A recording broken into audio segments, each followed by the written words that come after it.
Yes, folks, New Zealand has been hijacked by a communist. Now, you can call Jacinda Ardern a socialist if you wish, but in reality, socialism is just the first step of communism. Now, this communist hijacking of New Zealand was clearly evidenced when Jacinda Ardern allowed the Black Lives Matter protests to take precedence over her own COVID-19 rules. Now, in today's interview video between Wes Lund and Trevor Loudon really exposes the communist connection to the Black Lives Matter protests. And hat tip to Jan S. for this one. Now, for those who don't know, Trevor Loudon is a Kiwi who has been living in America for years, and he is the real deal. He really knows what he's talking about. But first, let's not forget who Jacinda Ardern is.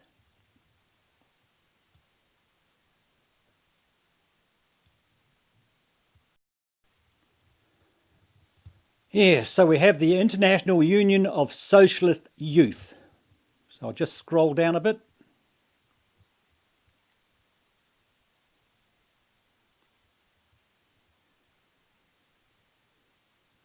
And we have the presidents.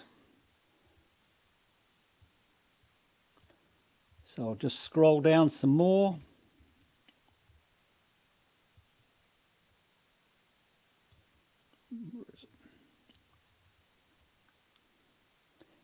And 2008. And here we have, oh yes, Jacinda Ardern is the president, or is the 2008 president of the Socialist Communist Group. And let's not forget this. I cannot say anything, comrades, the party leader, our comrades, and comrades, not only the Secretariat, but our UC Presidium who stand behind me. Comrades, as we leave this festival, remember that you have comrades around the world fighting for the same principles, fighting for the same things. You have solidarity. Yeah, now folks, I'll just repeat what she just said then. You have comrades around the world fighting for the same principles, fighting for the same things. You have solidarity. You have solidarity. Now, folks, does that sound familiar right now? Communist Black Lives Matter have global solidarity.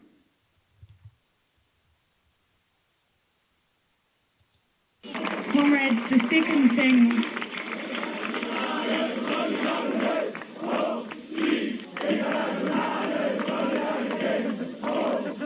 Comrades, as a movement, we have not won.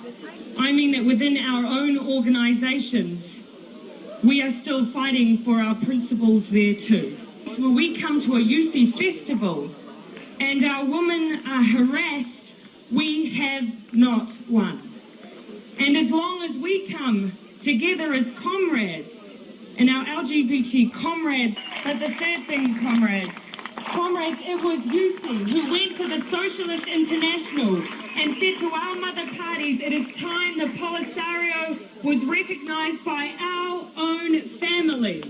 Comrades, then and only then will we win the war. The days dark and stormy while great Lenin led us, our eyes saw the bright sun of freedom above, and Stalin, our leader, with faith in the people, inspired us to build the land that we love. Anyway, now to Loudon.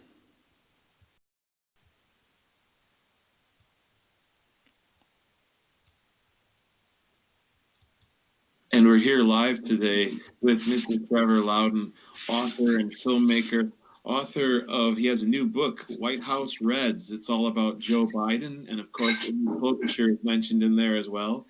A couple of his films is The Enemies Within, and a new film project is Enemies Within the Church specifically. He can be found at trevorloudon.com. That's TrevorLoudon.com, trevorloudon.com. So yeah, we are in the third month of the lockdown here in Minnesota. which seems to be last week's news now that we've moved on to the riots. But yeah, we've been in 3 months of lockdown, so it's sort of our privilege to have gone online with some of these activities. The pressure cooker was on for a long time, and I'm wondering what you might have to say about these incredible times that we're living in, Mr. Loudon. Yeah, well, I think we've got to view the COVID virus and the riots in the same context and look at where they both came from, who's behind both of these things. Now, the communist Chinese don't like President Trump very much. He's given them a hard time on trade. He stood with Taiwan against China, and he supported the Hong Kong protesters. And this was a lot of egg on the face of the Chinese. And they would be looking at thinking, 4 more years of this crazy guy in the White House. Can we possibly stand that? Can we stand it? We'll have a revolution in our own country. And they're thinking, well, what are we going to do? We got to get back at this guy, but we don't want to take the blame for it. So they spread a virus, whether it was deliberately released or accidentally. We know it came out of almost certainly was weaponized out of a Chinese bioweapons laboratory in Wuhan, China. Mm-hmm. The Chinese deliberately spread it. We know that much. For instance, there's a big New Year's celebration in Wuhan each year. It's sort of like the Chinese Mardi Gras, and people come from all over the world for a week to celebrate it. And the local authorities said to the Chinese Communist Party, should we close this event this year because of the outbreak? And they were told no, to go ahead. So all these Chinese came from Canada and United States, Britain, Germany, France, Italy, New Zealand, Australia, Italy especially, came there, got infected, and all went back to their countries, right? So they spread it deliberately. Now, the Chinese Communist Party released a letter on April the 2nd, signed by 230 world communist parties. This was released by the International Department of the Chinese Communist Party, the group that liaises with all the foreign communist parties and tells them what to do, what line to follow, what to be promoting. And this letter had 4 themes. It was signed by the Communist Party USA, by the way, and it had 4 themes. First, this is not China's fault. This wasn't us. And anybody who says it is a racist. Okay, so this is the message you hear. It's all over. Second message, China's leading the world. We're the great guys here. We're helping Italy. We're helping Africa. We're saving everybody. Aren't we wonderful? Third message, we can do this because we have socialized healthcare. Look at America. What a mess they have because they don't have socialized healthcare. And the fourth message, blame Trump, blame Trump, blame Trump, blame Trump. Okay? Now, on Tucker Carlson recently, he had a CIA officer, David Carlson or something was his name, a Democrat, and he said that he was very worried that his party, the leaders of the Democratic Party, were following the Chinese line over COVID. Keep it going, keep it going, keep it going. And Tucker said, why? He said, well, some of them are useful idiots, but I got to believe some of them are paid Chinese agents. Mm-hmm. So the Chinese want to destroy Trump for they want to keep this virus thing going as long as they can for 3 reasons. The first, sink the US economy, because that eases their competition against them. That destroys President Trump. And most importantly of all, this is what no one is saying, it destroys US military spending. Exactly. That is exactly what's happening. Now, Obama gutted the US military. China and Russia have been building like crazy. They're getting ready for war against us. Mm-hmm. The only thing that can stop that is a strong US military. So Obama gutted it, probably on instructions from his masters, and Trump started to rebuild it, to his great credit. Well, he can only do that off the back of a strong economy. He can't do that with 30% unemployment and a massive budget deficit. This is aimed at the budget. And already 30 Democrats have written a letter to the House Armed Services Committee demanding big military budget cuts in the next budget go around. This is a military attack on the United States. That's what it is. Okay. Could I also add that your estimation about the way that these people flew in and out of Wuhan, to European countries and to North America, it's not incidental that at the same time they were allowed to travel internationally, residents of Wuhan were not permitted to cross the borders of Wuhan into the surrounding provinces. And what Americans don't see is that Wuhan's right at the geographic heart of China. It's landlocked by other Chinese provinces. So when Trump shut down the travel from China, and the Democrats called him a racist for doing that, that was at the very same time when Wuhan residents weren't being allowed to cross the bridges, cross the borders, cross the rivers into surrounding provinces. They didn't want it spreading in their own country, but they didn't mind it spreading all around the world. They loved it, and so. But this is what. So where we are now, 2 weeks ago, we're starting to recover. There's a little bit of hope, Some states are coming out of the lockdowns. All Republican states, the Democrat states, of course, will keep this going till hell freezes over if they can. But there's a little bit of hope. So just when we're starting to get a little bit optimistic, bang, 2 weeks of rioting. Now the groups doing this. With all this about Antifa, like Antifa is this much of it. Right. Antifa is there, but fighting Antifa to stop the riots is a bit like fighting Italy to stop World War II. It's ignoring the Germans, it's ignoring the Japanese. You're just concentrating on Italy. The smallest part, the smallest problem. Yeah, the weakest part. Yeah, now listen carefully from here. The weakest part. See, this is organized by two pro-Chinese communist groups. One is called the Freedom Road Socialist Organization, and the other one is called Liberation Road. They both came out, they were both one organization once. They split in 1998, but they both kept the same name, which was really confusing. But in April last year, one of them became Liberation Road. So the Freedom Road Socialist Organization is headquartered in Minnesota, and coincidentally, and they're very close to Keith Ellison. They're very close to many of your DFL leading politicians, and they're a Maoist pro-communist Chinese group.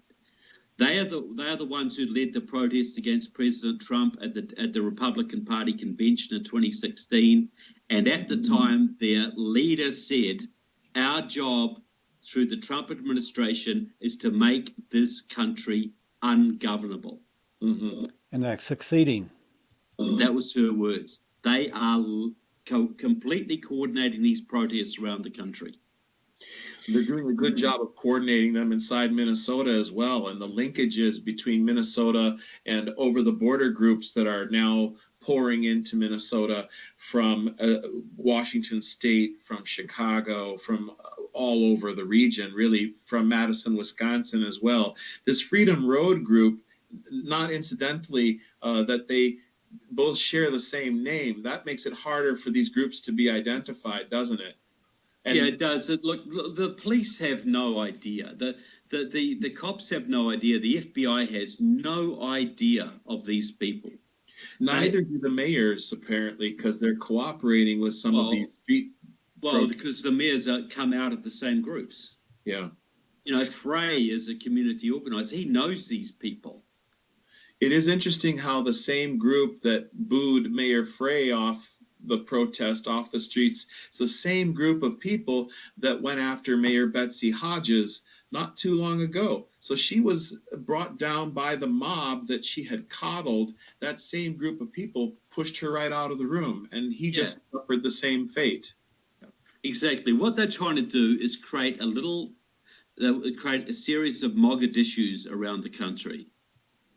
They've just taken over a block in downtown Seattle. They want to make Minnesota a launching base for revolution across the country.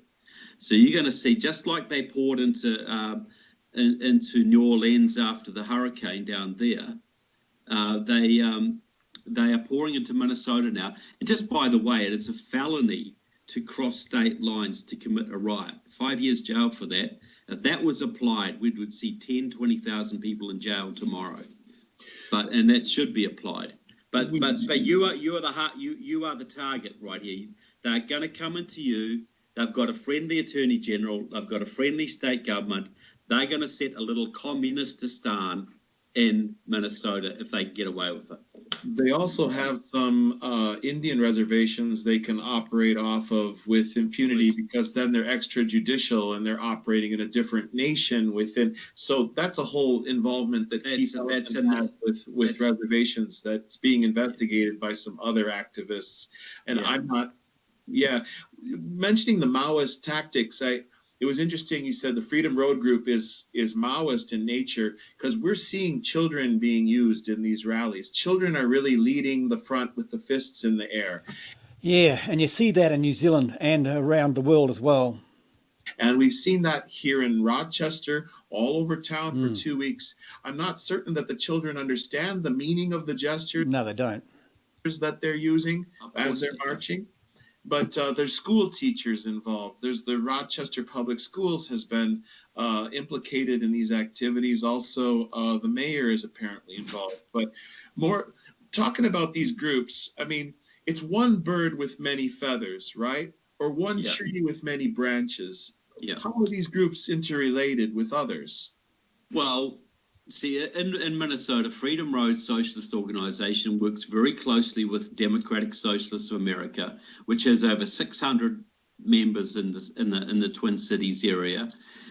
Chapters in Rochester, chapter in Duluth, another chapter in the prairies, around Wilma and places like that. They all work together, but Freedom Road is the big driver of this. But also the Communist Party USA, also Socialist Alternative, also some of the anarchist groups. So you've got, plus obviously the Muslim groups like CARE and MAS, etc. They are all coordinated. This is one big movement. And this has happened. See, last year, the Freedom Road Socialist Organization set up a group called the National Alliance Against Racist and Political Repression. It was named after the group of the same name back in the 70s, run by the Communist Party and headed by Angela Davis, the iconic Angela Davis with the big afro. Well, she's the sponsor of the new organization, but the chairman of it is Frank Chapman, a former Communist Party member, now on the Central Committee of Freedom Road.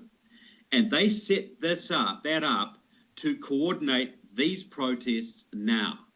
So they set that up in November last year because they knew they were going to be doing it this year. And it wouldn't have mattered if it was George Floyd or Fred Smith or Joe Jones. They knew some black guy was going to get killed somewhere this year by police, right? But it just happened. It was such a blatant, this was so egregious that it was very easy to spark it. They tried it in Kentucky. They tried it in Atlanta. It sort of got a little bit of traction, but this one kicked it off. But they would have done it next week or the week after. It's nothing to do with George Floyd. It's all to do with the revolution. It seems that there were people coming into the area 2 weeks prior, 1 week prior to this Floyd incident. This was the impetus. This was the spark that lit the barn on fire. And looking at their tactics, fires set, books banned, streets renamed, of course, statues coming down. That's a perennial thing, right? Public school teachers leading children chanting F Trump, F Trump. It clearly has nothing to do with George Floyd. It's a Maoist cultural revolution that was where any intellectual is sort of up against the wall. Yeah, look, you dare. How many people have been fired around the country for daring to say something against Black Lives Matter? Well, if I could be fired, I'm sure I would have been, but I can't, so I won't. But look, this is Maoist. This is a complete Maoist thing, and Maoists take over territory make it their own, and spread the revolution from there. So they're trying to make Minnesota Maoist territory, especially the Twin Cities area. But this is also happening in the South. They've taken over Jackson, Mississippi some time ago. They're very strong in Durham, North Carolina, Richmond, Virginia. They're working hard there. Already got San Francisco pretty much. But the timing was brilliant too, wasn't it? Because look, I mean, I learned how to use a pressure cooker when I lived in Africa, and gas, and you got the vegetables and the meat under pressure. Well, they kept us in lockdown in America for 3 months, right? For going on 3 months, you can't go to church. There's no events. You mustn't leave your house. You're supposed to stay home. Hashtag stay home, right? Celebrities crying on social media, they miss their attention. You can't go to movies. Sports are still shut down in Minnesota. You can't have a baseball game with the Little League team. Everything is in lockdown, right? And you just keep that pressure building for 3 months, and then Floyd, and then that becomes the impetus, because everybody's ready to go out to the park and hear some speeches now. They couldn't have got it better, and they couldn't have got a better incident. You know, I don't know how they would have contrived that incident, but it couldn't have gone better for them if they tried. But as I say, it was primed. It was a bomb waiting to blow off. All it needed was someone to light the match. And but we've got to look at the context of this, because the other group involved in this, Liberation Road, they're the people that started Black Lives Matter. Black Lives Matter is a Maoist communist front. The three women who started it, Alicia Garza, Opal Tometi, and Patrice Cullors, are all long-time affiliates of the Liberation Road group, then called Freedom Road Socialist Organization. They weren't just three chicks sitting around saying, wow, you know, that guy Trayvon Martin got killed in Florida, and this is terrible, and we got to do something. This was long planned. And the Maoists made the Black Lives Matter hashtag blow up, because they've got all these organizations, and as soon as these three girls came up with it, it was all over Twitter, driven by Liberation Road groups.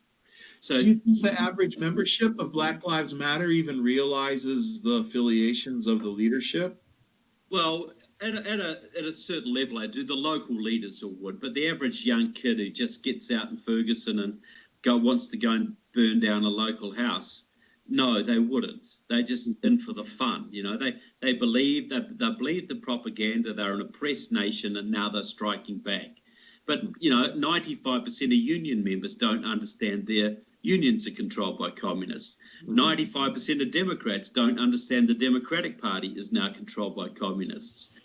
Yeah, and 95% of New Zealand Labour Party supporters don't know they're controlled by a communist either.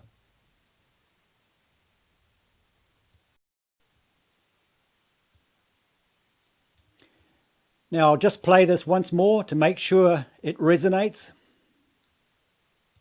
I cannot say anything, comrades, the party leader, our comrades, and comrades, not only the Secretariat, but our UC Presidium who stand behind me.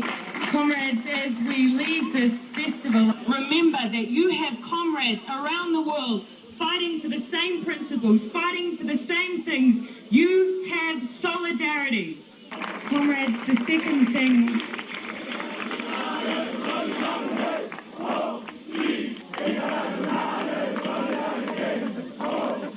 Comrades, as a movement, we have not won. I mean that within our own organisations, we are still fighting for our principles there too. When we come to a UC festival and our women are harassed, we have not won. And as long as we come together as comrades, and our LGBT comrades, but the third thing, comrades, it was UC who went to the Socialist International and said to our mother parties, it is time the Polisario was recognised by our own family. Comrades, then and only then will we win the war. Through days dark and stormy, while great Lenin led us, our eyes saw the bright sun of freedom above. And Stalin, our leader, with faith in the people, inspired us to build up the land that we love.